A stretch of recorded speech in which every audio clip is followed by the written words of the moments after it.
Kembali di iNewsroom, tim SAR gabungan TNI Polri berhasil menyelamatkan seorang perawat dari reruntuhan Rumah Sakit Mitra Manakara, Mamuju, Sulawesi Barat. Karena gempa terjadi pada tengah malam, banyak sekali korban yang terjebak di balik reruntuhan.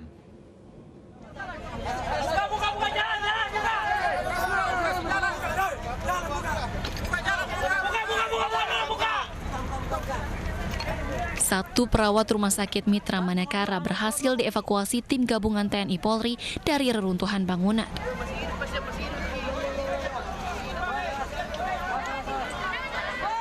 Korban dievakuasi dalam keadaan selamat dan langsung dibawa ke Rumah Sakit Bayangkara.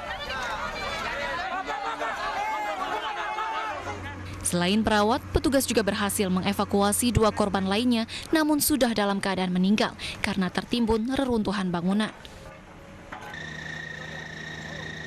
Tim gabungan hingga kini masih berusaha mengevakuasi korban yang diduga berjumlah 6 orang dari reruntuhan bangunan Rumah Sakit Mitra Manakara. Menteri Sosial Tri Risma hari ini dan Kepala BNPB Doni Monardo berkunjung ke lokasi gempa di Mamuju, Sulawesi Barat. Awalnya, Menteri Sosial dan Kepala BNPB berada di Halim Perdana Kusuma karena ingin mengunjungi pusat gempa di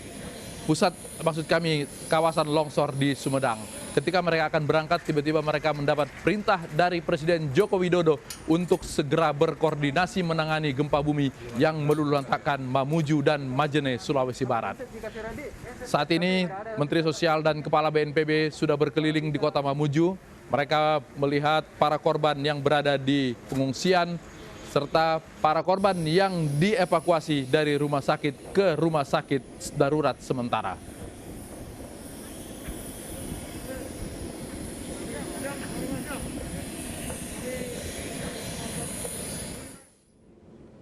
Apa yang terjadi di Mamuju? Gempa berturutan berjarak beberapa jam justru datang lebih kuat. Dan kemudian setelah gempa berlalu beberapa lama, kemudian diinformasikan akan ada ancaman tsunami. Kita langsung berbincang dengan Koordinator Bidang Kegempaan BMKG, Pak Daryono. Selamat malam, Pak Daryono. Selamat malam. Selamat malam. Pak Daryono, biasanya kalau ada gempa, kemudian ada gempa susulan yang untuk menyesuaikan retakan, itu pasti kekuatannya menurun. Tapi kali ini, ketika pukul 13 di tanggal 14, 5,9, tengah malam kemudian datang gempa lagi berkekuatan naik 6,2. Apa sebenarnya yang terjadi di Mamuju? Iya, jadi sumber gempa Mamuju Trust itu memiliki magnitudo tertarget 7,0 seperti yang pernah terjadi pada tahun 1969. Satu terjadi gempa dan memicu tsunami, korbannya banyak. Saat itu gempa ini mencapai 6,9 kekuatannya, jadi mendekati magnitudo tertargetnya. Nah, apa yang terjadi saat ini, kita sudah melampaui dua gempa kuat, yaitu berkekuatan 5,9 yang terjadi kemarin pukul 1:35 dan pagi dini hari pukul 1:30 ya. Iya, 28. Ya. Itu 6,2. Kalau melihat magnitudo targetnya tentu saja masih belum terlampaui. Ini yang patut kita waspadai. Tetapi, satu lagi yang perlu saya sampaikan, tidak harus mencapai magnitudo tertarget setiap event gempa itu. Tetapi, karena masih jauh dari magnitudo tertargetnya, maka kita patut waspada. Kemudian kita ingat kejadian gempa Lombok pada bulan Agustus-September tahun 2018, itu mengalami rangkaian gempa signifikan yang magnitudo besar itu sampai 5 kali. 6,5, 7,0, 6,5, 6,7, kemudian 6,9. Nah, ini menjadi landasan kami untuk berhati-hati di dalam memberikan statement bahwa apa yang terjadi di sana, di Mamuju Majene itu, kita khawatirkan bisa seperti itu. Sehingga kewaspadaan perlu kita bangun. Apa yang disampaikan Ibu Kepala BMKG tadi tidak bermaksud memprediksi, tidak bermaksud untuk seperti seolah akan terjadi seperti itu. Tetapi itu dalam konteks Ibu Kepala BMKG dalam konteks membangun kesiapsiagaan. Karena memang lazimnya gempa-gempa kuat itu masih akan diikuti gempa susulan dan kita masih memantau tadi pukul 8.30 masih ada, pukul 1 siang masih ada, pukul 3 lebih masih ada, meskipun kekuatannya kurang dari 5, tapi ini masih akan terus terjadi dan kita patut untuk memberi waspadaan kepada masyarakat. Kemungkinan apakah itu epicenternya bergeser ke laut, seperti itu kemungkinan yang harus kita sampaikan agar masyarakat waspada dan memperdulikan risiko jika mungkin terjadi seperti itu. Kalau epicentrum pindah ke laut, inikah yang kemudian akan memicu gelombang tsunami?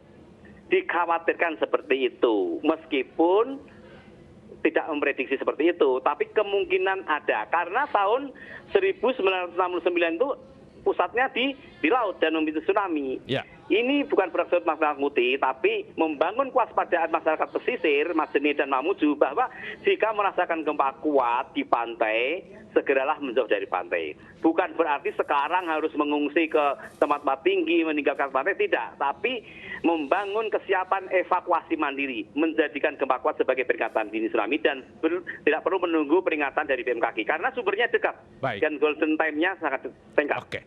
Pak Daryono, ada pola tidak Pak ketika gempa sudah 2 kali terjadi dengan kekuatan yang tinggi seperti ini tapi belum mencapai target yang pernah terjadi, kemudian dia akan berhenti atau akan datang dengan durasi beberapa hari setelah gempa yang kuat seperti ini?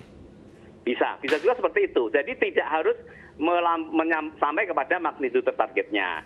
Karena memang stres yang terbangun hanya sampai 6,2 misalnya ya, untuk rilis 62. Tidak itu mesti sampai ke magnitudo target ya?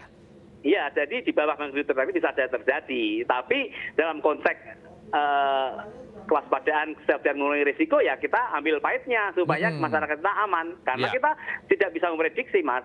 Oke, namanya juga mitigasi, berarti lebih baik mengingatkan daripada nanti setelah terjadi baru kemudian BMKG disebutkan tidak mengingatkan gitu Pak Daryono ya. Sekali. Oke, Pak Daryono, ada jeda dari tahun 69 sampai sekarang 52 tahun baru kemudian datang. Apakah sesar Mamuju ini memang bergerak terus atau memang durasi munculnya kembali memang lama seperti itu?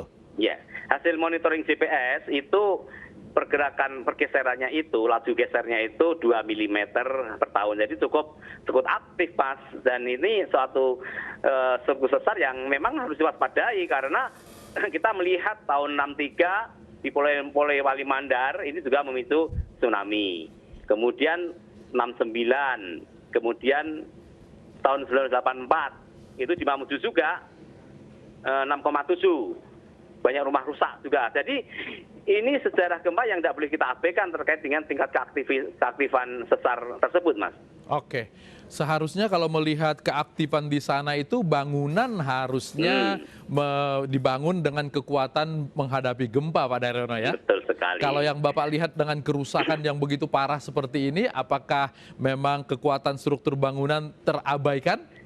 Iya, benar sekali. Karena melihat dari gambar-gambar dan dari media itu memang kerusakannya mengungkap bahwa rumah-rumah tersebut tidak ada yang standar aman gempa.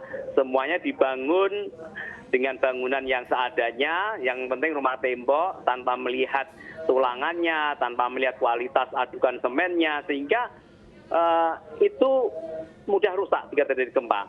Dan gempa itu tidak membunuh, tapi rumah yang roboh itu yang membuat luka dan membunuh penghuninya. Jadi seperti itu, Mas. Iya, bahkan kantor gubernur yang seharusnya menjadi contoh bangunan paling kuat di sebuah daerah, justru itu yang paling rubuh, paling parah, Pak Daryono ya. Benar sekali. Iya, baik. Pak Daryono, terima kasih sudah bergabung di iNewsroom. Terima kasih untuk ilmu dan pengetahuan tentang gempa yang disampaikan kepada kami. Ya, pemirsa, polisi menyelidiki pesta yang dihadiri selebritas Raffi Ahmad. Kami segera kembali.